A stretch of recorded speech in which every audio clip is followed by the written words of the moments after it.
Hello दोस्तों। आज की क्लास में हम एनसीईआरटी असिस्टेंट के एग्ज़ाम में आज की क्लास में हम क्या करने वाले हैं। जो एनसीईआरटी का असिस्टेंट पोस्ट के लिए एग्ज़ाम हुआ था उसके लिए हम क्वेश्चंस को डिस्कस करने वाले हैं और ऑलरेडी हम काफ़ी सारे क्वेश्चंस को डिस्कस कर चुके हैं। कई पार्ट हम अपलोड कर चुके हैं। पार्ट 1 में हमने जीएस के सारे 15 क्वेश्चन किए थे अपलोड। पार्ट 2 में इंग्लिश के क्वेश्चंस किए थे लगभग 22 प्लस क्वेश्चंस, और मैथ और रीजनिंग के पार्ट 3 में हमने किए थे, उसमें भी लगभग 22 प्लस क्वेश्चंस ही हमने किए थे। ठीक है, तो आज की क्लास में हम पार्ट 4 करेंगे। ठीक है, एनसीईआरटी असिस्टेंट पोस्ट और असिस्टेंट पोस्ट शिफ्ट 3। ठीक है, शिफ्ट 3 19 अक्टूबर शिफ्ट 3 में जो क्वेश्चंस पूछे गए थे उनको करेंगे। कौन से क्वेश्चंस को करेंगे हम? टेक्निकल जो क्वेश्चन थे। ठीक है, टेक्निकल वाला जो पार्ट था जिसमें पेंशन वगैरह से क्वेश्चंस पूछे गए थे उनको हम डिस्कस करेंगे।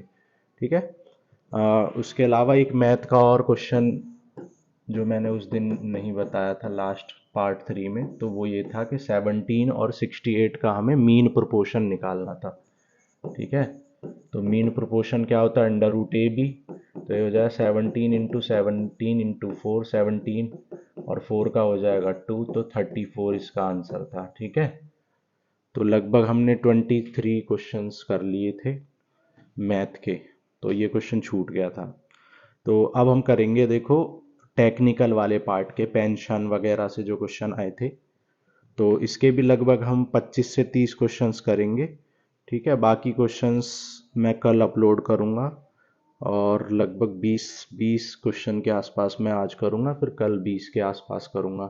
तो क्वेश्चन नंबर 1 करते हैं। क्वेश्चन नंबर 1 में पूछा था इफेक्टिव डेट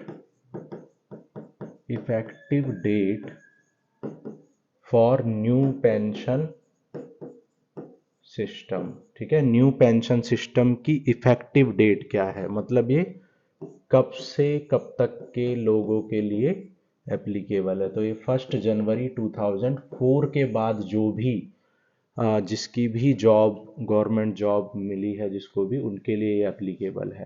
ठीक है, 1 जनवरी 2004 के बाद जिनकी भी जॉब लगी है उसके लिए एप्लीकेबल है नेशनल पेंशन सिस्टम। ठीक है, new pension system. Question number 2। ठीक है, question number 2, the CCS leave rule जिसे कहते हैं central civil services leave rule, implemented या कम इनटू इफेक्ट, कब से इफेक्ट में आया था? तो ये आया था 1 जून 1972। ठीक है, 1 जून 1972 से सीसीएस लीव रूल इम्प्लीमेंट हुआ था। ठीक है, question number 2। Question number 3, full form of P pan. ठीक है, फुल फॉर्म पूछी गई थी, full form of P pan. P pan की फुल फॉर्म पूछी गई थी। तो पी पैन का मतलब क्या होता है?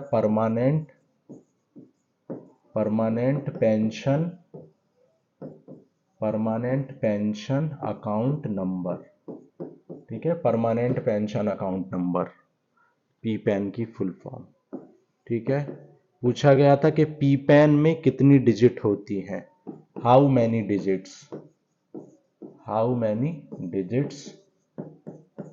इन पी पैन में कितनी डिजिट होती हैं? ठीक है, ऑप्शन दे रखे थे 10, 12, 14, 16। तो पी पैन में कितनी डिजिट्स होती हैं? 16 डिजिट होती हैं पी पैन में। पी पैन से 3 क्वेश्चन आए थे। 5th क्वेश्चन, एक और क्वेश्चन आया था कि पी पैन की जो फर्स्ट 4 डिजिट्स हैं, ठीक है, परमानेंट पेंशन अकाउंट नंबर की जो फर्स्ट 4 डिजिट्स होती हैं पहली 4 डिजिट्स, फर्स्ट 4 डिजिट्स, वो फर्स्ट 4 डिजिट जो है वो किससे रिलेटेड होती हैं या किसको इंडिकेट करती हैं? तो वो किसको इंडिकेट करती हैं? Year of joining, year of joining of government service, government service को ज्वाइन करने की ईयर को रिप्रेजेंट करती है। ठीक है, calendar year of joining government service को ये रिप्रेजेंट करती है। ठीक है, 5 हो गए। नेक्स्ट करते हैं question number 6। Question number 6, PFRDA की फुल फॉर्म आपसे पूछी गई थी। PFRDA, तो PF का मतलब क्या है? Pension fund. ठीक है, pension fund, regulatory and development authority, regulatory and development authority. ठीक है, तो pension fund regulatory authority, regulatory and development authority, PFRDA की फुल फॉर्म आपसे पूछी गई थी। ठीक है, 6 हो गए। Question number 7। ठीक है, पूछा गया था maternity leave is given for how many months या डेज। ठीक है, how many days, for how many days maternity leave is given. Maternity leave कितने दिन के लिए दी जाती है? तो 180 डेज के लिए मैटरनिटी लीव दी जाती है। ठीक है, ये क्वेश्चन भी पूछा गया था। Question number 8, paternity leave come into effect, जो पैटर्निटी लीव है, पैटर्निटी लीव कब इफेक्ट में आई थी? तो पैटर्निटी लीव जो है वो 1999 में इफेक्ट में आई थी। ठीक है, question number 9,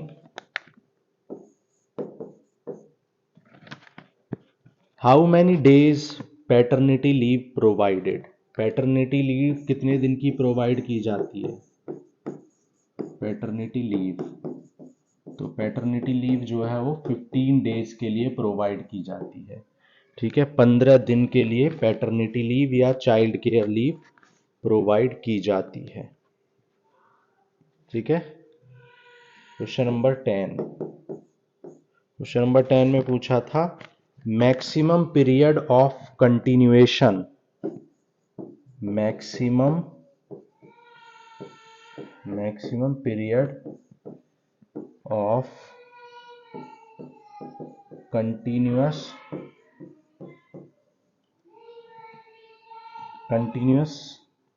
leave, continuous leave का मैक्सिमम पीरियड क्या हो सकता है? तो 5 इयर्स, ज़्यादा से ज़्यादा एक बार में 5 साल से ज़्यादा लीव ले नहीं सकते हैं कंटिन्यूअस। ठीक है, कंटिन्यूअस लीव 5 साल से ज़्यादा नहीं ली जा सकती है। ठीक है, ये क्वेश्चन भी आया था। 10 हो गए। क्वेश्चन नंबर 11 करते हैं। क्वेश्चन नंबर 11, FR10 रूल किससे रिलेटेड है? FR10 रूल, तो FR10 रूल जो है वो इस बात से रिलेटेड है कि किसी भी गवर्नमेंट सर्विस के लिए अगर कोई अपॉइंट होता है तो उसे medical certificate of health submit करना पड़ेगा। Medical certificate for health, medical certificate for health is compulsory to join या to appoint in India to a government service. ठीक है, ये हो गया question number 11। Question number 12, maximum period of study leave in whole service.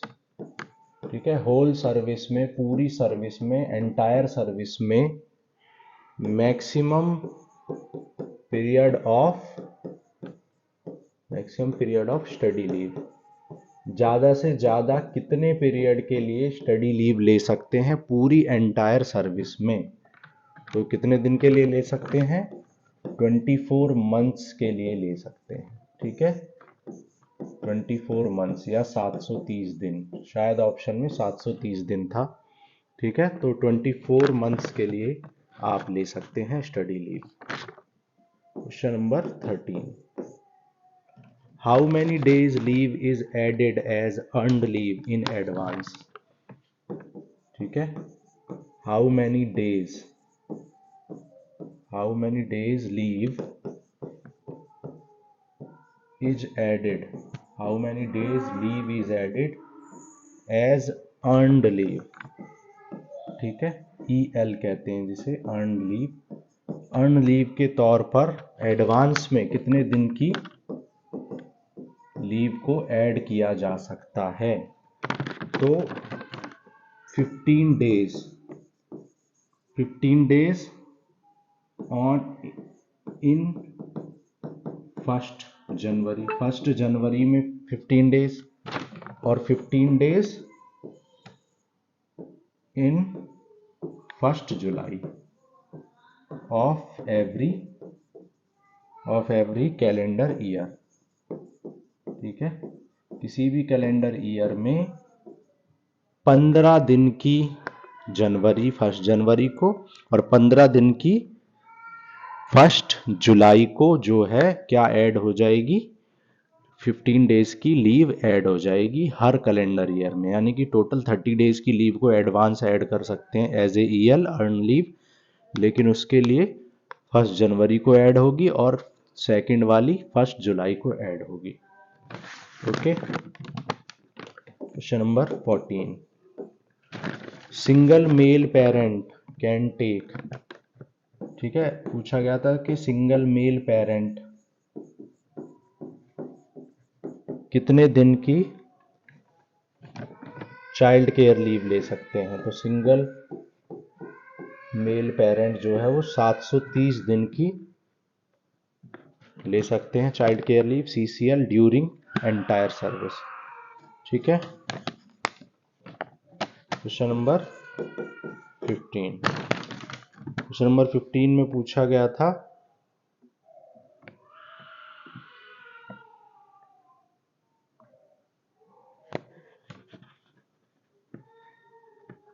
Question number 15, एक question था कि अगर किसी एम्प्लॉय की डेथ हो जाती है तो उसकी जो सर्विस है वो ट्रांसफ़र हो जाएगी उसकी फैमिली को, अगर कम से कम उसने कितने दिन काम किया हो, सिर्फ ज्वाइनिंग की हो या फिर 1 साल काम किया हो, 2 साल काम किया हो, 3 साल, इस तरह के ऑप्शन थे, ठीक है।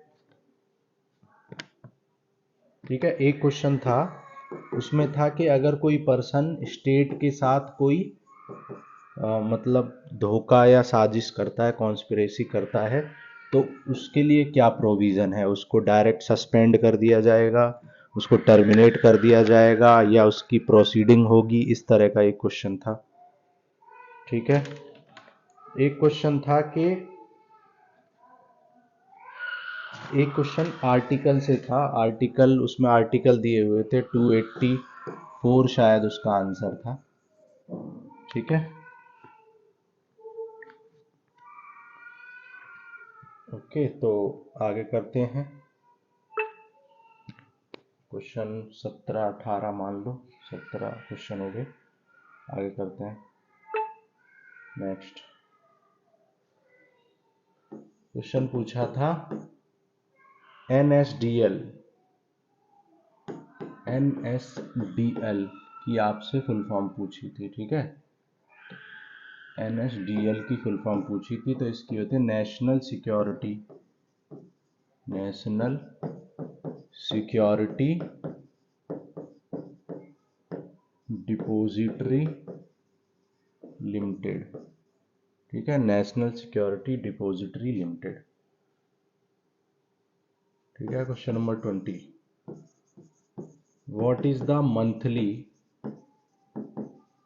The monthly rate of contribution, what is the monthly rate of contribution by government servant